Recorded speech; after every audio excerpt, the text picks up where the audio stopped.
adalah kita mau meminta masukan dari beliau yang memang berkompeten di bidangnya untuk memberikan masukan-masukan kepada Pansus supaya nanti kajian Pansus lebih mendalam dan lebih sempurna dan dapat menghasilkan rekomendasi-rekomendasi yang baik untuk pembangunan kota ke depan lebih baik lagi. Semua masukan dari teman-teman pakar itu akan kita rangkum. Nanti kita tersendiri akan ada pembahasan secara internal supaya rekomendasi itu betul-betul memenuhi sebuah kaidah yang tepat untuk disarankan kepada pemerintah kota, dalam hal ini Pak Wali Kota dan kawan-kawan yang ada di eksekutif. Ya, jumlah parit yang ada di Kota Pontianak ini yang dikategorikan parit primer itu berjumlah 63 jumlahnya, ya kan?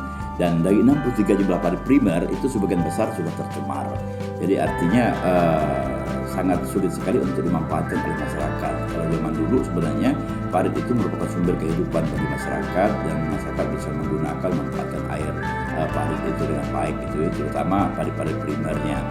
Nah, saat sekarang ini kondisi parit ini masih sangat memprihatinkan sekali.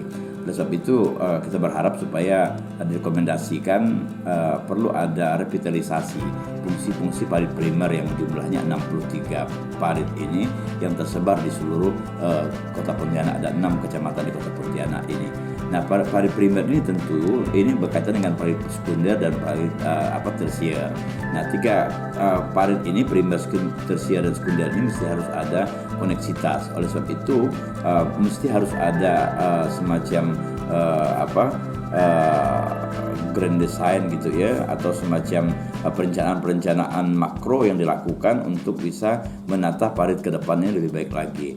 Nah, dan juga perlu ada pengauditan dalam artian bahwa berapa persen parit ini yang 61 parit primer ini, berapa jumlah parit sekundernya, berapa parit primernya, koneksitas antar parit primer, sekunder dan tersier ini sudah berapa banyak gitu ya. Ini kan salah satu juga upaya untuk mengatasi tingkat kebanjiran itu sendiri. Nah, setiap pembangunan jalan, infrastruktur jalan yang dilakukan oleh pemerintah kota tentu ini berkaitan dengan persoalan parit. Jadi apapun bentuknya, jalan apapun yang dilakukan itu parit harus tidak boleh terabaikan gitu kan.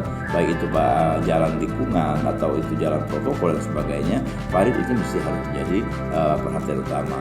Jadi pembangunan parit ini mesti dilakukan dari parit primer terlebih dahulu, karena primer adalah tempat untuk semua air dari parit primer dan tersier itu akan tumpahnya dari parit primer.